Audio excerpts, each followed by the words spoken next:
একজন হুজুর একজন ইমাম, তাই যদি এগুলো করে আমরা কোথায় যাব আজকে? গত 5 বছর ধরে আমরা ওনার পিছনে নামাজ পড়ে আসছি।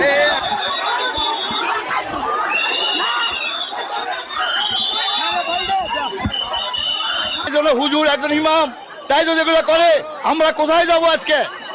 হাজার হাজার ছেলে মেয়েকে এরা এইভাবে বহিষ্কার করতেছে। তাহলে এই যে ছেলে মেয়েকে ভর্তি করাচ্ছে না, আজকে মাদ্রাসাতে আগে বহু ছেলে মেয়ে ছিল, মাদ্রাসাতে অনেক মাদ্রাসার ছেলে মেয়ে কমে গেছে। এই শালা এই খারাপ লোকের জন্য করে আরো অনেক কাজ করছে। আমরা চাই বগুড়াবাসী, আমরা বগুড়া চাই এর 7 দিনের ভিতরে ফাঁসি বাড়ি করতে হবে এবং ফাঁসি দেবে 7 মাথায়, নোট জেলখানায় 7 মাথায় দিতে হবে, যাতে এই লেখা আরো 10 জন ঠিক হয়ে যায়।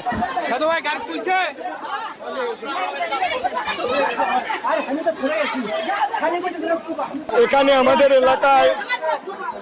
এলাকায় আমাদের ভাড়াটিয়ার ছোট মেয়েটার বয়স 8 বছর। আজকের স্কুল থেকে আসার সময় ওর মা যেতে পারে নাই।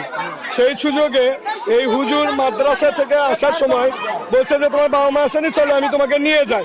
পাশাপাশি বাসা, এই পাশে বাসা আর এই পাশে বাসা। তারপরে হুজুর মেয়েটাকে অন্যদিক থেকে ঘুরে নিয়ে আসছে। ঘুরে নিয়ে আসার সময় আর কি তাকে ফিজিক্যালি হ্যারাসমেন্ট করছে বাচ্চাটাকে। আল্লাহর রহমত যে বাচ্চাটার সাথে বড় কিছু হয়তো বা হয় নাই, হ্যাঁ, বাট ফিজিক্যালি হ্যারাসমেন্ট করছে। তারপরে বাচ্চার বাবা আমাকে ফোন দিছে, দিয়ে বলছে যে ভাই একটু আসেন, একটা বিষয় আপনাকে জানাবো। তারপরে আমি বললাম যে কি বিষয়? তে বলতেছে ভাই এরকম এরকম ঘটনা, আমার মেয়েকে এইভাবে হুজুর এরকম করে ঘুরে নিয়ে আসছে, একটু ভাই যদি আপনি যা বলতেন বিষয়টা। পরে আমি ঠিক সে সময় 1টা বাজে, তো আমি বললাম একটু আগে শুনি কি ঘটনা। পরে আমি যে ওই মেয়েকে জিজ্ঞেস করলাম, মেয়েটা তখন ভয়েতে কাঁপতেছে। আমি বললাম যে বাবা বলো তো কি হয়েছে? বলতেছে আঙ্কেল আমাকে জোর করে এরকম করে জড়ায় ধরছে।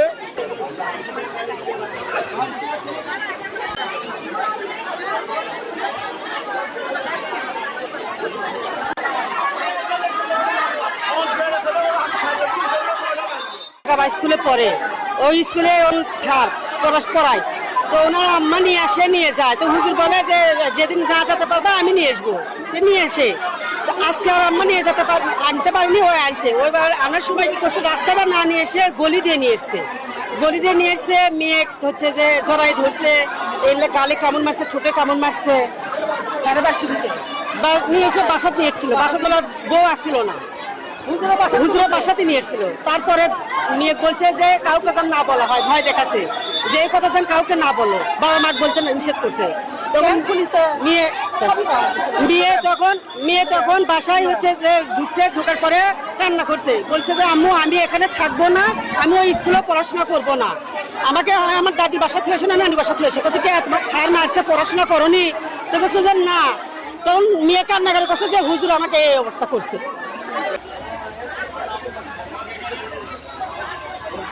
এখানে গোপন সংবাদের সূত্রে জানতে পারছি যে মালগ্রাম গাবতলা মসজিদের ইমাম সাহেব এরকম একটা মসজিদের ইমাম সাহেব তার প্রতিষ্ঠানের একজন ছাত্রীকে চুমা খেয়েছে বা এরকম একটা ধর্ষণ চেষ্টা বা এরকম একটা বিষয়। তাৎক্ষণিকভাবে আমরা ঊর্ধ্বতন কর্তৃপক্ষকে জানাই। পরবর্তীতে এখানে দেখি যে তাকে একটা বাড়িতে বন্দি করে রাখা হয়। আমরা আমাদের থানা পুলিশ সহ পুলিশ লাইন অতিরিক্ত ফোর্স সহ তাকে উদ্ধার করা হয়েছে। এখানে একটা কোনো রকমের পরিবেশ পরিস্থিতি ছিল। আপাতত আমরা আসামিকে আমাদের সেফ আছে। আমরা পরিবারকে যার সাথে কথা বলেছি, ভিকটিম পরিবারের সাথে কথা বলেছি, তারা থানায় এসে লিখিত কমপ্লেন দিলে মামলা হবে, মামলার ভিত্তিতে আইনগত ব্যবস্থা গ্রহণ করা।